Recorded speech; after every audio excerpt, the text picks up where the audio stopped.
Good afternoon students. Last video में हमने chapter 2 earth and the environment के 2 page की रीडिंग की थी और इनको समझा था। इसमें हमने क्या क्या देखा था मेन तो कि लाइफ पॉसिबल है सिर्फ अर्थ पे ही। और क्यों पॉसिबल है? एक तो वाटर और एयर फाइंड आउट होती है अर्थ पे, इस वजह से। दूसरा, जो अर्थ का टेम्परेचर है वो ना तो बहुत ज़्यादा गर्म है और ना ही बहुत ज़्यादा ठंडा है, इस वजह से। ठीक है। उसके बाद हमने अर्थ की शेप देखी कि अर्थ की शेप कैसी है। पहले हम क्या सोचते थे, फिर क्या क्या डिस्कवरी हुई और फिर फाइनली हमें उसकी सही शेप के बारे में पता चला कि अर्थ कैसा है। अर्थ राउंड है और पूरी तरीके से राउंड भी नहीं है। अर्थ की शेप कैसी है? एक ऑरेंज की तरह है, flat at the top, top से तो फ्लैट है और बॉटम से भी फ्लैट है और बीच में राउंड है। ठीक है। और हमने एक मैथमेटिशियन पाइथागोरस के बारे में पढ़ा, उसके बाद निकोलस कोपरनिकस के बारे में पढ़ा, जिन्होंने क्या बताया कि अर्थ मूव राउंड द सन। ठीक है। उसके बाद फर्डिनेंड मैगेलन के बारे में हमने पढ़ा कि वो एक यात्री थे, उन्होंने एक समुद्री यात्रा की थी और एक एक्सपेरिमेंट हुआ जिसके कारण हमें ये पता चल सका कि अर्थ कैसा है, राउंड है, क्योंकि वो एक ही दिशा में 3 इयर्स तक चलते रहे और वो उसी पॉइंट पे पहुंच गए जहां से उन्होंने स्टार्टिंग की थी। ठीक है। उसके बाद हमने यूरी गागरिन के बारे में पढ़ा। यूरी गागरिन कौन थे? एक रशियन एस्ट्रोनॉट थे और वो सबसे पहले स्पेस में गए थे और उन्होंने ये फाइंड आउट किया था कि अर्थ कैसा है, राउंड। और उन्होंने क्या किया था, वहाँ पे डिस्कवरीज की थी कुछ। अब हम आगे पढ़ते हैं। Later in 1969, American astronaut Neil Armstrong and Edwin Aldrin landed on the moon. तो बाद में कब? 1969 में कौन? American astronaut. कहाँ के? अमेरिका के एस्ट्रोनॉट। एस्ट्रोनॉट हमने क्या पढ़ा था कि एस्ट्रोनॉट कौन होते हैं? जो स्पेस में ट्रैवल करते हैं। ठीक है। और कौन कौन थे वो एस्ट्रोनॉट? उनके नेम क्या थे? एक तो था नील आर्मस्ट्रॉन्ग और दूसरे कौन थे? Edwin Aldrin. ठीक है। और उन्होंने कहाँ पे लैंड किया था? मून पे, यानी कि वो मून पे गए थे। कब गए थे? 1969 में गए थे। कहाँ से थे? अमेरिका से थे। बाय ऑक्यूपेशन क्या थे? वो एस्ट्रोनॉट थे। नेम क्या थे? एक का नील आर्मस्ट्रॉन्ग और दूसरे का एडविन एल्ड्रिन। और कहाँ पे गए वो? मून पे। Letter in 1969 American astronaut Neil Armstrong and Edwin Aldrin landed on the moon. They took many photographs of the earth from the moon. उन्होंने क्या किया? बहुत सारी पिक्चर्स ली, फोटोग्राफ्स ली। किसकी? अर्थ की। कहाँ से ली? मून से। They took many photographs of the earth from the moon. These photographs also proved that the earth is round in shape. In photographs ने क्या प्रूव किया? कि जो अर्थ है वो कैसा है शेप में? राउंड है। These photographs also proved that the earth is round in shape. It looked like a big ball. कैसी दिखाई देती है हमारी अर्थ? जैसे कि एक बड़ी सी बॉल हो। It looked like a big ball. So, with time, all the doubts regarding the shape of the earth became clear. So, जैसे जैसे टाइम पास होता गया, हमारे जितने भी डाउट थे अर्थ के रिगार्डिंग वो सभी क्लियर होते गए। उसकी शेप से क्या क्या डाउट थे हमें, वो सब।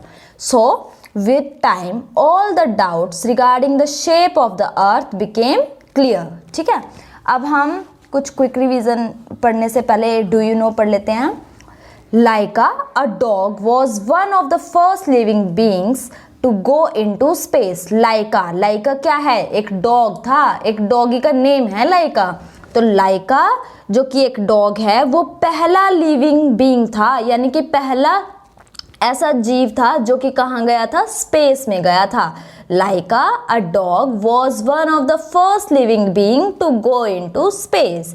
It became the first animal to go around the earth. It became the first animal, वो पहला ऐसा एनिमल बना जो कि कहाँ गया था? अर्थ से बाहर गया था। अर्थ के बाहर जो गया है वो पहला एनिमल कौन था? लाइका था। अब हम क्विक रिवीजन देख लेते हैं। राइट, ट्रू और false. Nicolaus Copernicus said the earth revolve round the sun. Nicolaus Copernicus ये कहते हैं कि जो अर्थ है वो रिवॉल्व करता है सन के चारों। तो ये बात बिल्कुल ठीक है कि जो निकोलस कोपरनिकस थे वो उन्होंने ये कहा था कि जो अर्थ है वो सन के चारों तरफ घूमता है। तो this statement is true. Next is Ferdinand Magellan's voyage proved that the shape of the earth is round. तो क्या ये बात सही है कि फर्डिनेंड मैगेलन की जो वॉयज थी उसने ये साबित कर दिया था कि जो अर्थ का शेप है वो कैसा है, राउंड।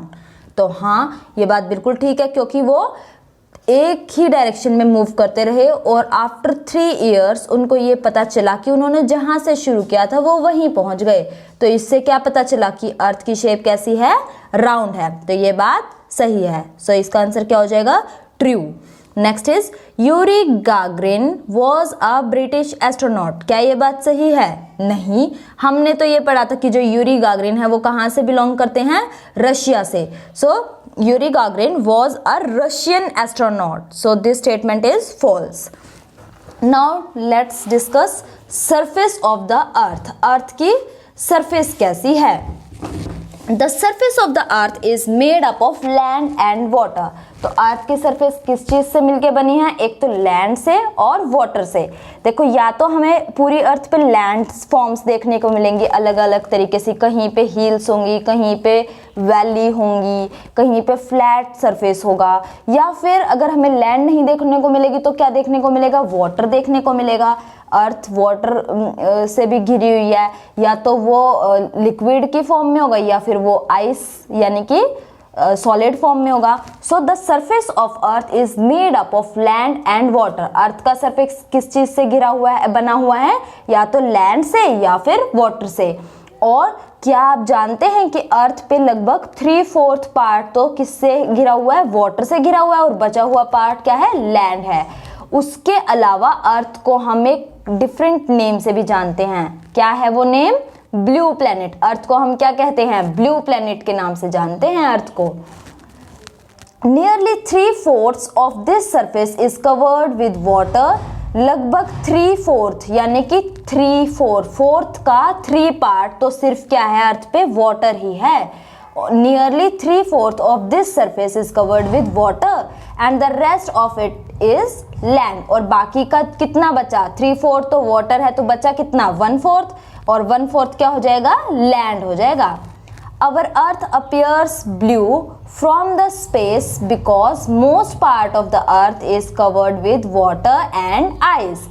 Our earth, हमारा अर्थ, appear यानी कि प्रतीत होता है, ये दिखाई देता है ब्लू कलर का दिखाई देता है।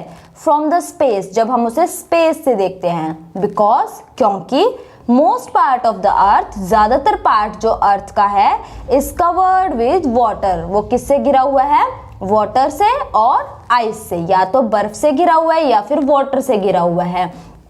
इसीलिए that is why it is called blue planet. इसीलिए हम उसको किस नाम से जानते हैं? ब्लू प्लैनेट के नाम से जानते हैं। Our earth appears blue from the space because most part of the earth is covered with water and ice। हमारा अर्थ ब्लू दिखाई देता है जब हम उसे स्पेस से देखते हैं, क्योंकि उसका ज्यादातर पार्ट किससे घिरा हुआ है? या तो वाटर से या आइस से। ठीक है, that is why it is called blue planet. और इसी वजह से हम इसको किस नाम से जानते हैं? ब्लू प्लैनेट के नाम से जानते हैं। कोस्ट। अब कोस्ट क्या होता है? तट या सीमा या रेखा भी कह सकते हैं हम। ठीक है, तो कोस्ट क्या होता है? The place where the land meets the sea. The place where the land meets the sea is called coast. वो प्लेस जहां पे लैंड मीट करती है सी से, है ना? कितना आसान। The place where the land meets the sea is called coast. वो जगह जहां पे धरती और समुद्र मिलता हो उसे हम क्या कहते हैं? कोस्ट कहते हैं। देखो, अब फिगर में देखो, यहाँ पे क्या है? ब्लू कलर यानी कि वाटर, और ये ब्राउन कलर यानी कि लैंड होगी। यहाँ पे जहाँ पे लैंड और वाटर मीट कर रहे हैं, ये तो क्या हो जाएगी? कोस्ट हो जाएगी, है ना? The place where the land meets the sea is called coast. मेरे साथ बोलेंगे, the place where the land meets the sea is called coast. ठीक है, the place where land meets the sea is called coast. The area around the coast is called the coastal area. तो वो area जो कि आसपास है coast के, the area around the coast, coast के आसपास का जो एरिया है उसे हम क्या कहेंगे, कोस्टल एरिया।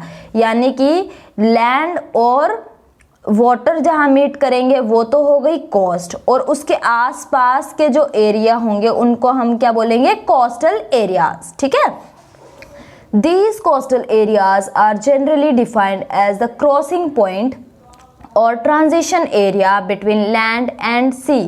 तो ये जो कोस्टल एरिया होंगे इनको हम जनरली क्या बोलते हैं, क्रॉसिंग पॉइंट, यानी कि जहां से क्रॉस किया जाए, ऐसा पॉइंट जो कि क्रॉस हो, यानी कि जहां पे ट्रांजिशन कोई चेंज हो। और ट्रांजिशन एरिया या फिर ट्रांजिशन का मतलब होता है चेंज, यानी कि परिवर्तन, यानी कि बदलाव। ठीक है, ट्रांजिशन एरिया बिटवीन लैंड और लैंड एंड सी, तो वो एरिया जहां लैंड और सी का ट्रांजिशन है, यानी कि जहां लैंड तो बन रही है सी में कन्वर्ट हो रही है, और जो सी है वो किस में कन्वर्ट हो रहा है, लैंड में। तो वो जो एरिया है उसको क्रॉसिंग पॉइंट या फिर ट्रांजिशन एरिया कहा जाएगा। ठीक है, तो हमने अभी क्या सीखा, सरफेस ऑफ एरिया की अर्थ को ब्लू प्लैनेट कहते हैं। अर्थ का जो सरफेस है वो लैंड और वाटर से मिलके बना है, और जो वाटर है वो लगभग 3/4 पार्ट है अर्थ का, और जो लैंड है अर्थ की जो लैंड है वो 1/4 पार्ट है टोटल अर्थ का। यहाँ तक हमने भी पढ़ा है।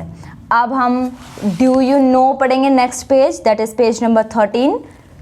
The part of a coast which has a steady slope is called a beach. तो बीच किसे कहते हैं, पार्ट ऑफ अ कोस्ट, तट का वो भाग, तट का वो पार्ट, यानी कि कोस्ट का वो part which has a steady slope, जिसका स्लोप फिक्स है, यानी कि जिसके अंदर कोई चेंज ना है। जहां तक रेत है वहां तक सिर्फ रेत ही है, ऐसा नहीं है कि आज वहां रेत है कल वहां पानी होगा, चेंज ना हो। जो वो ढलान है वो निश्चित हो कि एक सिस्टम से स्लोप बन रहा है, उसको हम क्या बोलते हैं, बीच बोलते हैं। ठीक है, अब हम पढ़ेंगे हॉरिजॉन के बारे में। If we stand on the top of a tall building and look far away, we will see that the earth and the sky seem to meet at a place. तो हॉरिजन क्या होता है, जब हम land से किसी एक tall building पे खड़े हो जाते हैं, ठीक है, और वहां से दूर तक देखते हैं। अब ये एक एक्टिविटी है, आपको क्या करना है, अभी तो धूप है, शाम को क्या करेंगे, आप अपनी छत पे जाएंगे, अपनी छत से आसमान में देखेंगे। क्या आपको ऐसी जगह दिखाई देती है कि जहां आपका स्काई और लैंड या फिर जो बिल्डिंग्स हो आपके घर के आसपास, तो आपको ऐसा लगे कि जो ये बिल्डिंग्स हैं वो स्काई से मीट कर रहे हैं, या ये जो लैंड है वो स्काई से मीट कर रही है, आपको ये देखना है। ठीक है, और अपने पेरेंट्स के साथ डिस्कस भी करना है। If we stand on a top of a tall building and look far away, अगर हम एक टॉप फ्लोर पे खड़े हो जाएंगे एक बड़ी सी बिल्डिंग के, और वहां से दूर तक देखने की कोशिश करें, वी विल सी दैट, हमें क्या दिखाई देगा कि the earth and the sky seem to meet, कि जो अर्थ है और स्काई है वो ऐसे लगेंगे जैसे वो मिल रहे हैं एट अ प्लेस, किसी प्लेस पे। क्या होगा, जब हम अपनी छत पे खड़े होकर दूर तक देखेंगे तो हमें ऐसा लगेगा कि कहीं पे स्काई और लैंड मिल रही है, और this place is called horizon. इसी प्लेस को हम क्या कहेंगे, हॉरिजन कहेंगे। और लैंड हॉरिजन क्यों कहेंगे, क्योंकि स्काई से कौन मिल रहा है, लैंड मिल रहा है। ठीक है, इसीलिए हम उस पार्ट को क्या कह देंगे, लैंड हॉरिजन, जहां पे वो मीट करेंगे, यानी कि इस तरीके से मीट करेंगे। ठीक है, ये हॉरिजॉन्टल डायरेक्शन होती है ना ऐसे, तो हॉरिजन, इसीलिए हमने इसको नाम दे दिया लैंड हॉरिजन। ठीक है, actually the earth and the sky never meet. वास्तव में तो क्या होता है, अर्थ और स्काई कभी भी नहीं मिलते, कहीं नहीं मिलते। They just seem to meet at one point, वो सिर्फ दिखाई देता है कि वो किसी पॉइंट पे मिल रहे हैं। They just seem to meet at one point, ऐसा लगता है, आभास होता है कि वो कहीं पे मिल रहे हैं। When we go near the horizon, जब हम हॉरिजन के पास जाते हैं, it seems to move further away, और वो आगे की तरफ चले जाता है। जैसे कि हमने अपनी छत से खड़े होकर देखा कि सामने कहीं पे लैंड और स्काई मीट कर रहे हैं। तो हमने सोचा चलो देख के आएंगे कहाँ मिलते हैं। जब हम उस पॉइंट पे पहुंचे तो हमें वहां से देखने पे फिर एक दूर पॉइंट दिखा जहां पे लैंड और स्काई मीट करेंगे, यानी कि लैंड और स्काई वास्तव में कहीं भी नहीं मिल रहे हैं, वो मीट नहीं कर रहे हैं, वो सिर्फ हमें ऐसा दिखाई दे रहा है। ठीक है, अब हम वाटर हॉरिजन के बारे में बात करते हैं। देखो लैंड हॉरिजन में क्या था कि जहाँ पे स्काई और लैंड मीट करेगी। अब वाटर हॉरिजन में वाटर की ज़रूरत होगी, और वाटर कहाँ होगा? ओशियन में, सी में। तो जब वाटर यानी कि लैंड नहीं, क्या, सी, ठीक है, जहाँ सी वाटर मीट करे स्काई से, वो क्या हो जाएगा? वाटर हॉरिजन, है ना इजी। जहाँ पे स्काई और वाटर यानी कि सी मीट करेगी, वो क्या हो जाएगा? Water horizon.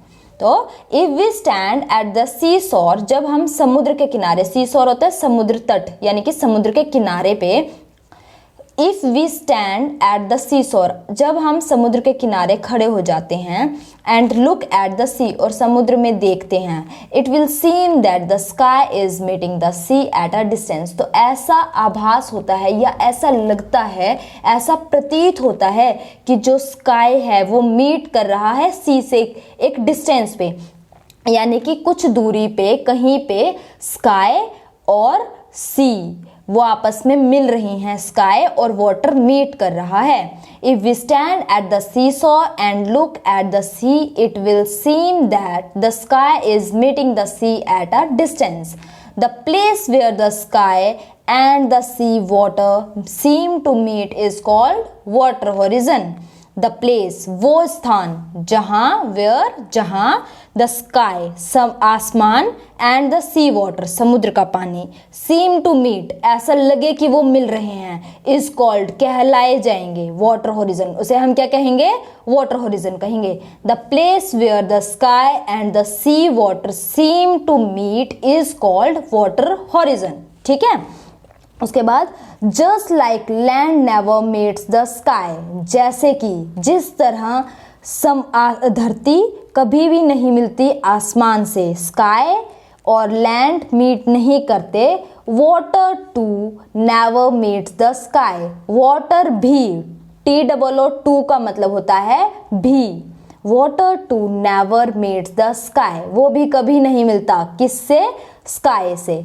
सो अभी तक हमने इस वीडियो में जहाँ तक पढ़ा है आप इसी को रिपीट करेंगे, रिवाइज करेंगे, मल्टीपल टाइम इसको पढ़ेंगे, यानी कि बार बार पढ़ेंगे, समझने की कोशिश करेंगे। जो वर्ड आपको समझ में ना आए उनको दोबारा से सुनेंगे और क्विक रिवीजन को अपनी नोटबुक में राइट डाउन करेंगे। ठीक है, और नेक्स्ट वीडियो में हम इससे आगे पढ़ेंगे।